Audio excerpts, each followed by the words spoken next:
So today, I'll be repeating the same process like I said the other time. And for today's analysis, I'll be using a local government in Borno and in my Benue State. No, this local government is logo. So I'll first show us the local government to see for us to see our study area. So this is our study area extent. Like I said, it's one of the local governments in Benue State.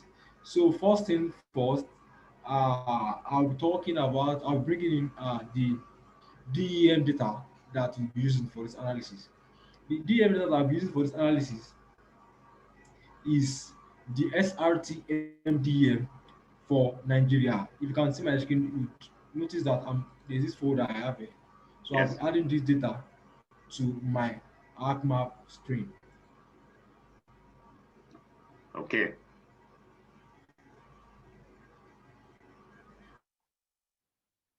So I'll just drag this above this so that we can see uh, our study area map and where it covers on for Nigeria. And mind you, I always suggest that before you make use of any data, check the source to understand the resolution of the data and also to understand the resolution of the data and also the date so that you can use it, so that your analysis can be more clear when you are doing that. So for this the, analysis for this exercise, the DM I'm using is a 90-meter resolution data for the SRTM. So it's quite coarse. So what you are going to be doing is you are going to be clipping out the extent that we'll be using for our analysis. So how do we clip this out? There are several ways to clip this out, but for this analysis, I'm going to be using the extract by mask technique. Extract by mask technique.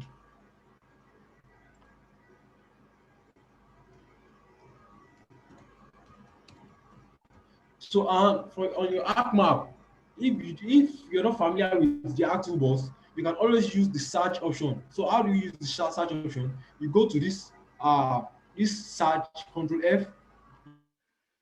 Once you click on this, it brings out the search pane. So let me just close this so that you can see that. Can you see? Yes.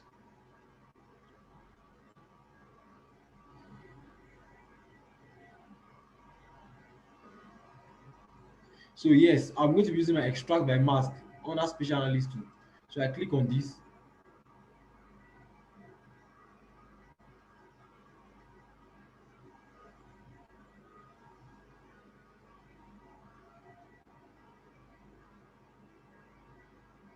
So our input data is going to be what? Our Nigeria DEM. While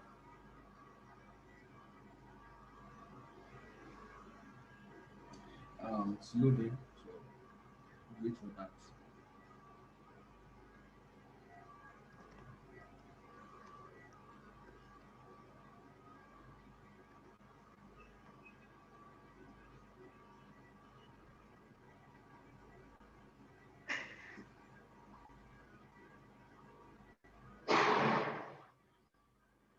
So wait patiently while it loads.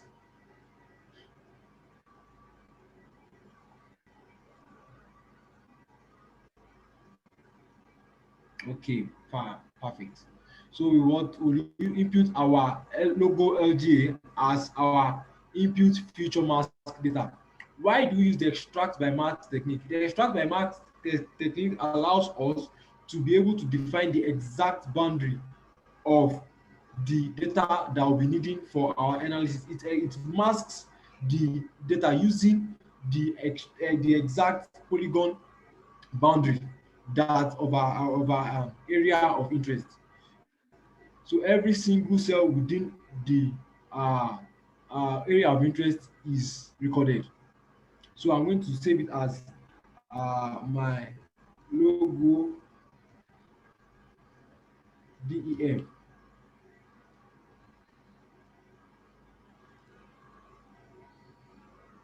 So we wait while that loads.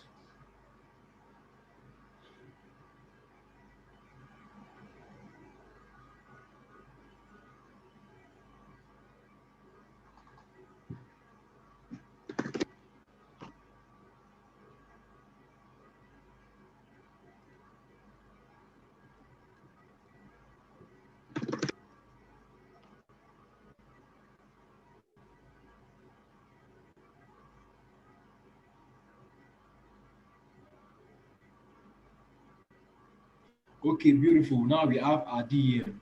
So what I'll just do is I'll just uncheck this so that I can see my DEM, and I zoom to what? I zoom to layer to be able to see the entire extent of our clip DM. Can we all see it? Yes, we can see it. Okay, beautiful. So from now, from here, this DEM, we're going to extract our elevation data. Of course, the DEM is also the elevation data. So how do we show the elevation data from the DEM? What we're just going to do is, we right click on our data, then we go to properties.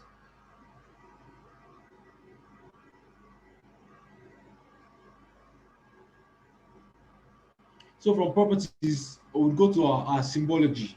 So it is this symbology that we're going to use to classify our data based on the elevation values that we have. So I'm going to choose classify,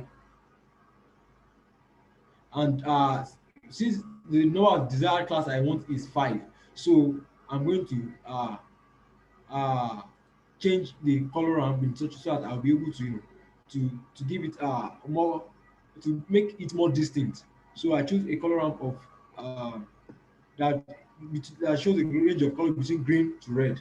So I apply it.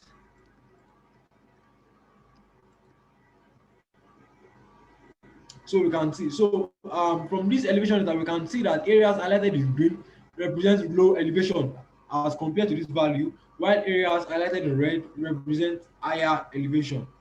So from this DEM now, we are not going to extract our slope. Also, rather than using the arc toolbox, you can also make use of this search tool to search for your slope.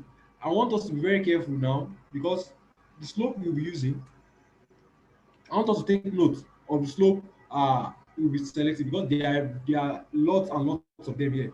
So for this analysis, I'm going to be choosing slope under the spatial analyst toolbox. Slope under the spatial analyst toolbox. So I'm going to select that now. So so now our raster is now going to be what? Our uh the logo DM that we just extracted here, and the output raster will specify the output raster.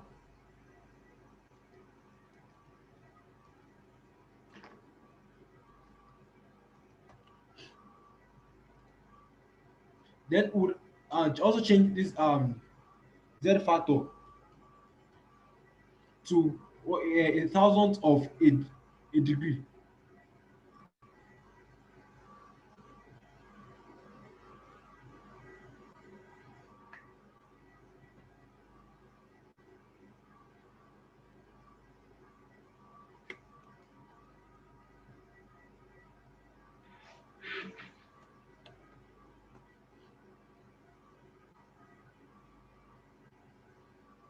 I want to believe that we are all following this out. Yes, we are following. Yes, sir.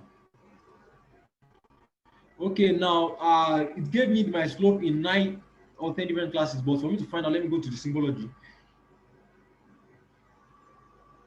Okay, 9 different classes, beautiful. So we're going to classify this rather into 5 different classes. I want us to take note of the classification technique, which is the natural break. That is what we're using for all of our analysis. There are other classification techniques, but for this particular analysis, we are using the natural break. So as shown here to the labels and also the color variation. So I'm going to click on apply and let's see the results. So as you can see, we can see the result. I'm going to check this. We can see the result now. Mhm. And the green one shows area of low elevation, while the red shows area of high elevation. I want to quickly show us something now, so that this can also help our.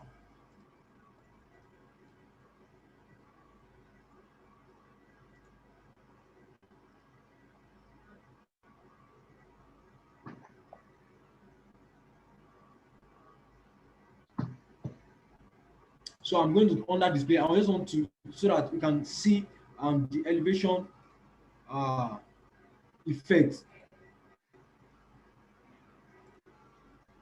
Can we all see right now? Yes, we can see the elevation effect. Okay, that's beautiful. So I just wanted to I reiterate the point that No, this area highlighted as green, as red. You can see that it's slightly higher than areas highlighted as green, sir. Green. Yeah. How Are do you you all do that? following? You Okay. overlay the hue shade. I Okay. underlaid it on the old shield. Okay, good. I'll Go explain ahead. that in the later. Go I ahead. Go. just It's want fine. us to take note of this. Okay, thank you. So I'm going to uncheck this now and check this back. So display, I take back the transparency so that we can have our data back. Beautiful, beautiful. So the next thing is our land use land cover. So for this particular analysis, I made use of the Sentinel imagery, Sentinel 2 imagery, covering this study area. So I'm going to this is the clipped Sentinel imagery. This is the clip sentiment image, and as Mr. Joan has already told us the other time, I believe we can all we should be able to download the sentiment imagery. So I don't need to go back to that again. So this is the clip sentiment imagery, and also the clipping technique I used is still the same thing with that of the DEM. Okay. So we can zoom in to so that we can see the difference. I'm sorry, this is quite high. So can we all see how clear this is?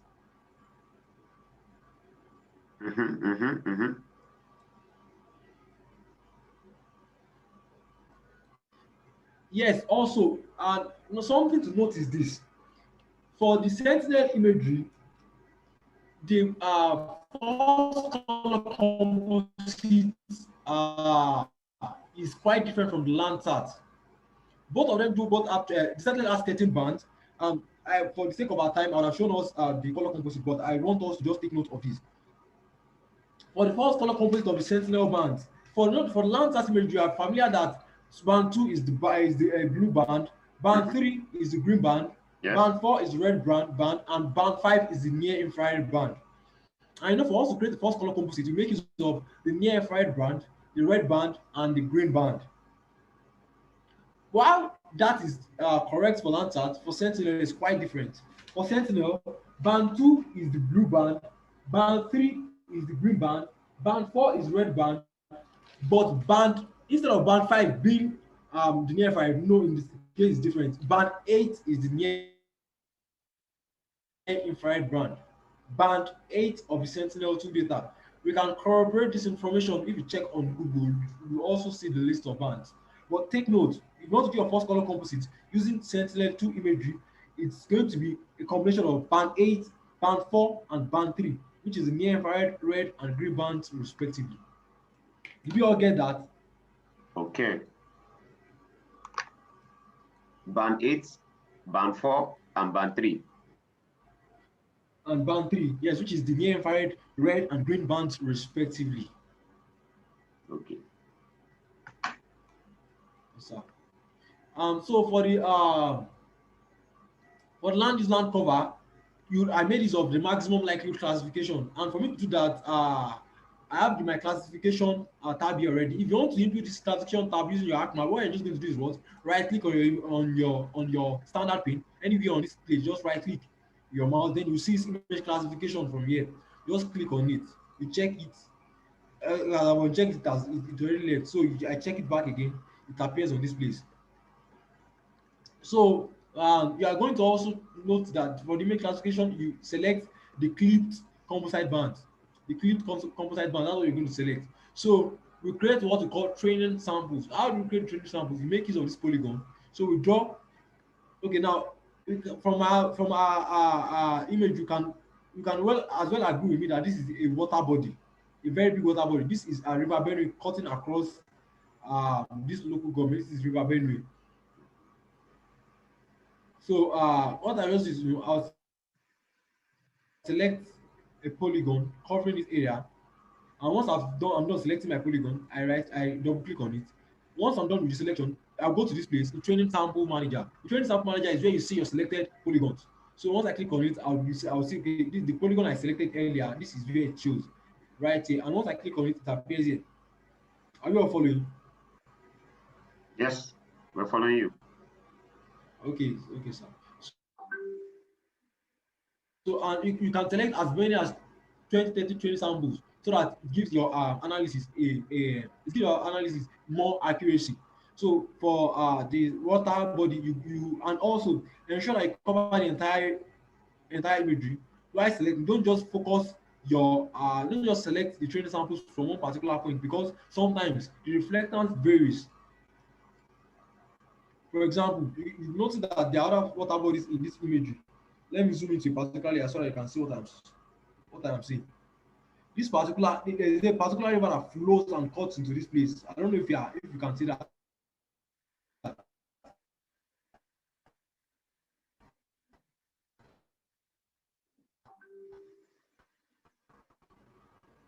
This is also a river channel. So while you want to select something like this, you notice that the other red band here, red pixels here, ensure that you come within the pixels of the black pixels so that you don't select a wrong forgive my polygon, you don't select a wrong uh, pixel value and give the computer what's called the train sample to run and now gives you a different result. So once you're done selecting for the water body, you go to another class. I want us to take note of something. Can we all see all these red dots? Mm-hmm.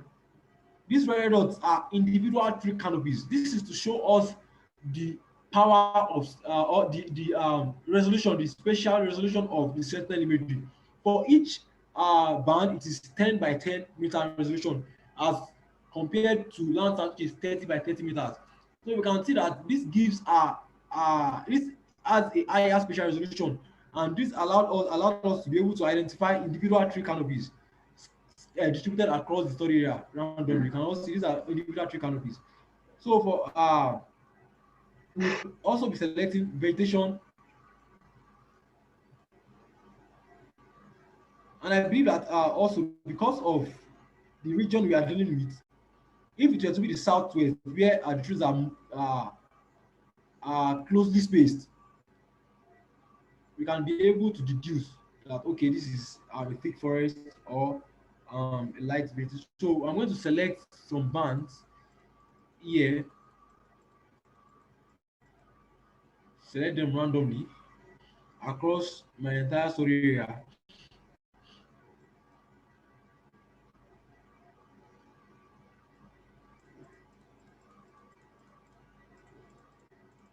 So you select as many bands as possible. Do you understand? As many bands as possible.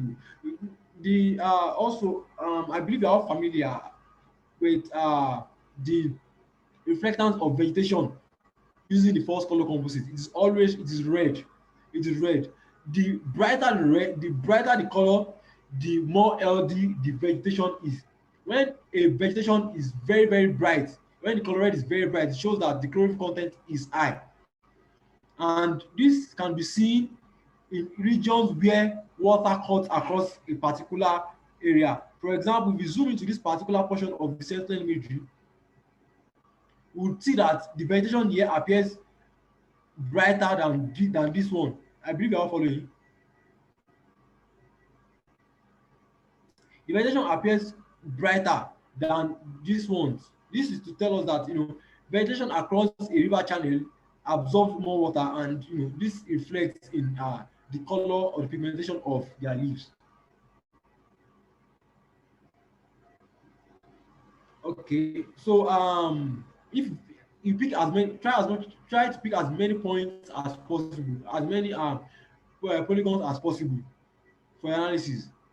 So I'm going to be going to the build up now. Also, I forgot to mention for this particular analysis, our classes will be three. We are going to be classifying the image into three different classes. We have the water body, the vegetation, and also the build up. So this particular portion of the imagery, you can see. I don't if you can. Oh God, this this image is quite large. So that's why my computer is doing like this. I believe you can see this road network. This road network. Can you all see this road network? Yes, yes, yes, yes. This road network. Yes. Okay. So beautiful. So using under the first color composite, in most cases, areas with um built up appear as bright blue. They appear as bright blue. That's what they reflect under the first color composite combination. So what I'm going to do is this area that is appearing as bright blue. I'm just going to select it, you know,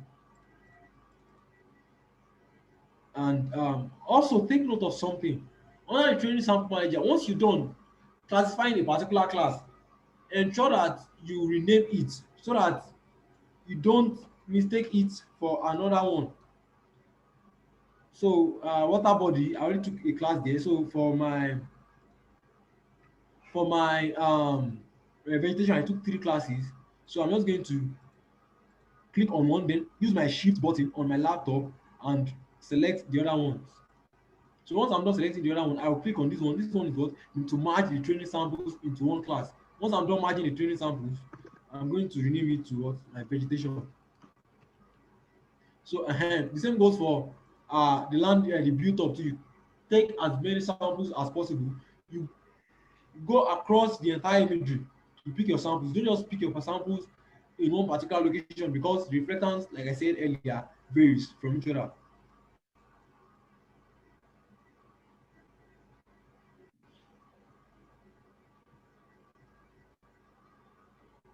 So you select training samples here as well. Ensure that the area you are picking is the bright blue so that you don't have a mix up of classes. So for the sake of this analysis, I won't be picking much because of our time. So just the few, and I just want to show us. So I classify this one as what built up stroke bare bare land because of a limited number of classes. We want to ensure that also areas that have bare land are also classified as built up. So once you're done doing that, you are going to do what? Create a signature file. Is this signature file that are now going to pass into our maximum likelihood algorithm that we want you to classify this imagery based on the training samples you've created. So once you create this, you'll be asked where to save them and the kind of data. So I'm just going to logo logo training samples. So and the extension for the signature file is gsg .gsg. As you can see, this is the one I created for the earlier one for my own analysis. Is .gsg. Also, once you're done, you click on save, and once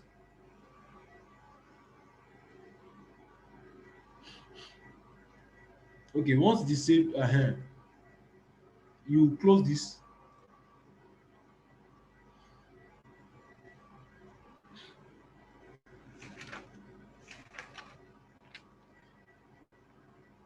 Oh, wow, wow, wow.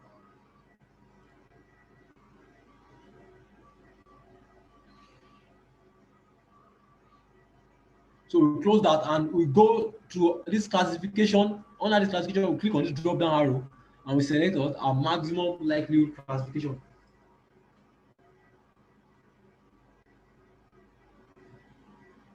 So for maximum likelihood classification, already since you already the computer knows the band we created, the band you used, the color composite band you used, it would have imputed that for us here. But if we want to add it, we can either add it to our folder or we can use this plus button to add this from our table of contents. So once you click on this plus button,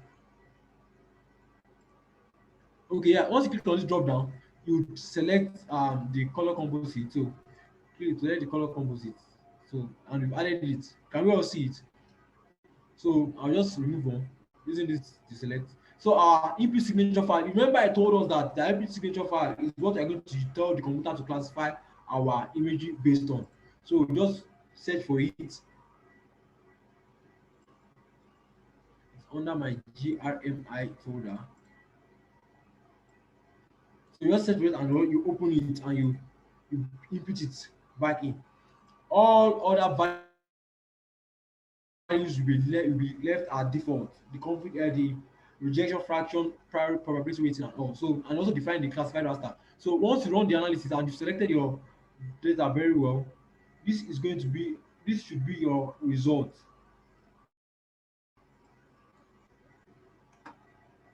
Can we all see this? Also, once you're done using, can we all see my classified imagery? So once you're done creating your signature file, what I do is you clear the training sample so that it does not reflect on the imagery. So you can see very well that this area is let me show us our attributes, the color code. So this area is our main river body, like I said earlier, River Benue. You can also see another one here in this particular region. Also, area highlighted as green is our vegetation cover, while area highlighted as brown is built up bare land and bare land built up bare land land use land cover type. So from our attribute table, since you'll be able to identify all this, we just go to do what? Click on our attribute table, then add another field.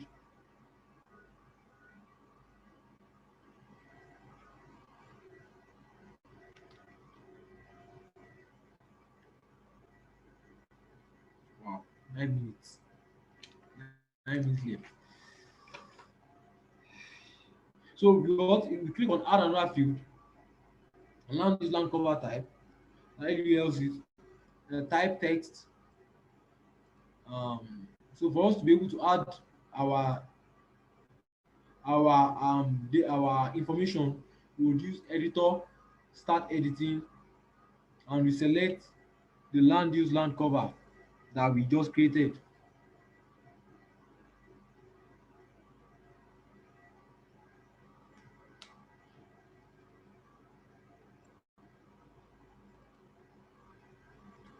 One is my river body from my land use to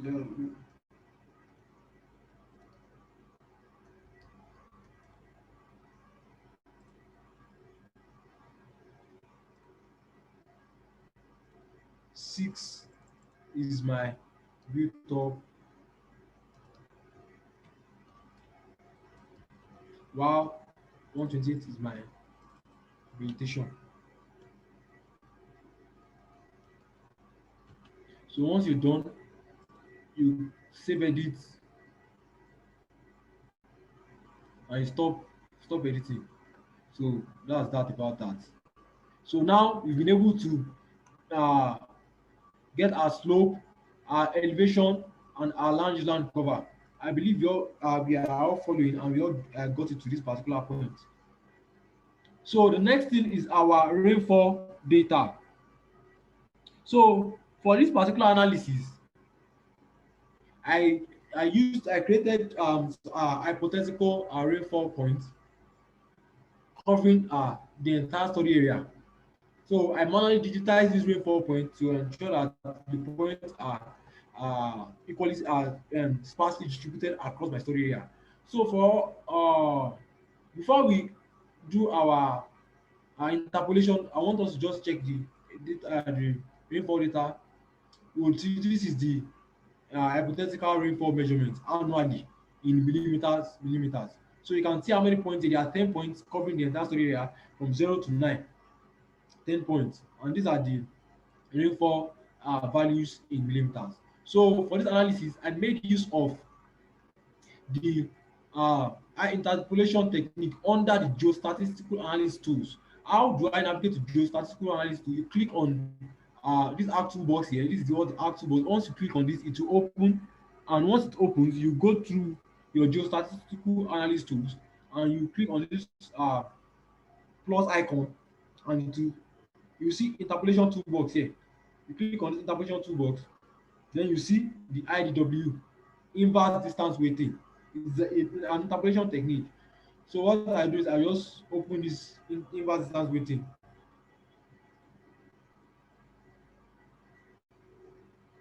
And I will input my features. My features here is the rainfall point, while the Z values is going to be what? The annual rainfall. It is the field that holds the magnitude or the measurement of the point you are calculating. So my this how to do statistical layer, I would leave it like that. My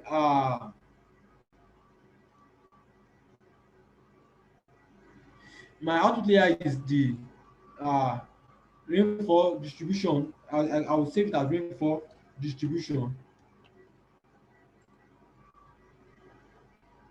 Then I will leave everything as it is. But mind you, because of my inverse distance weighting, if you run this analysis without performing this next technique, it will give you your data in a kind of rectangular format, and I want to ensure that the data I'm going to be getting falls within my story area boundary. So how do I go about this? I'll go to my environment.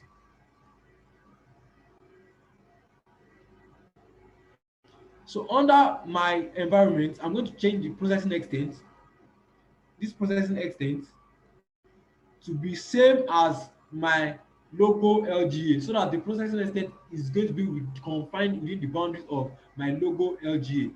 After I'm done with that, then I would go down also to this raster analysis. Under this raster analysis, I'm going to do a masking technique so that the data is marked within my logo LGA. Remember, I did two analyses, processing extent and also my raster analysis, to mask the data within my story area boundary. So I click on OK.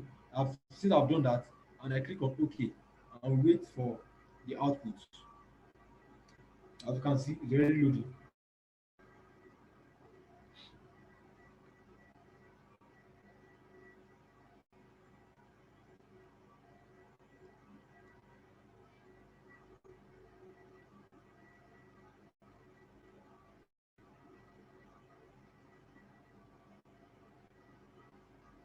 Um,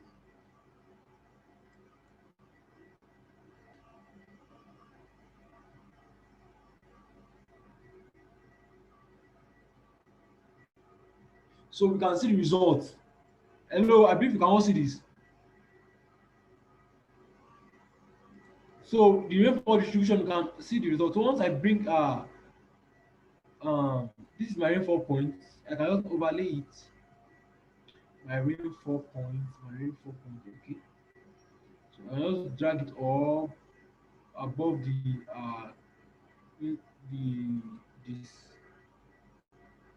So these are the rainfall points, like I said. So for our analysis, I'm going to reclass this properties, symbology,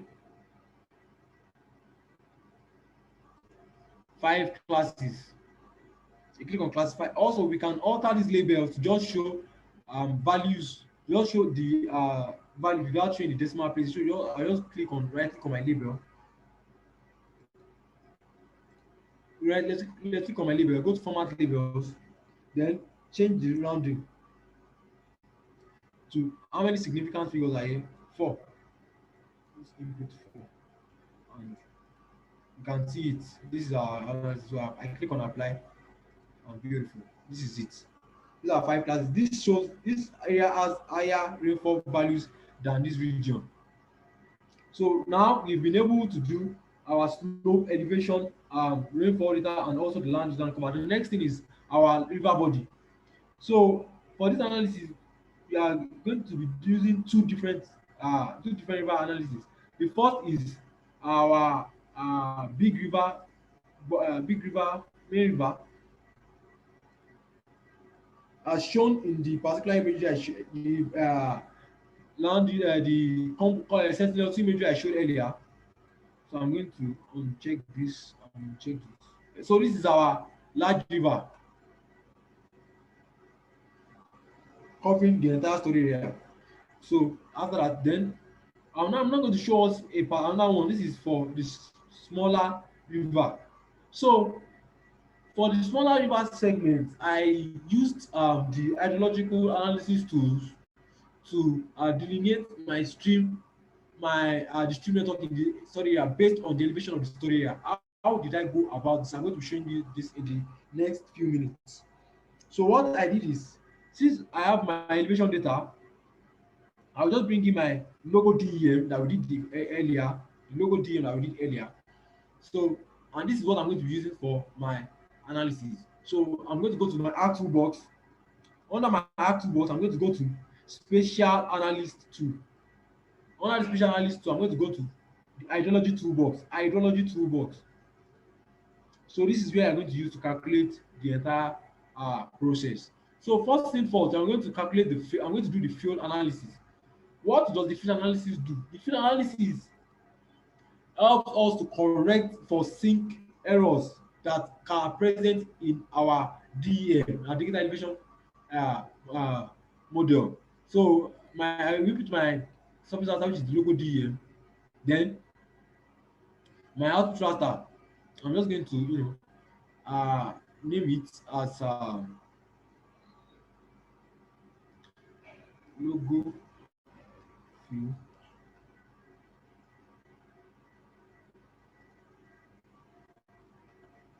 We have less than 1 minute to go. So once it logs us up, I would want us to also connect using the same link so we can just round up the meeting.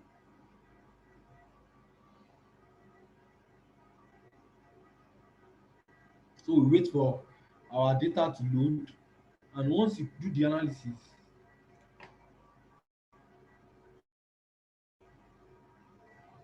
this is our field data.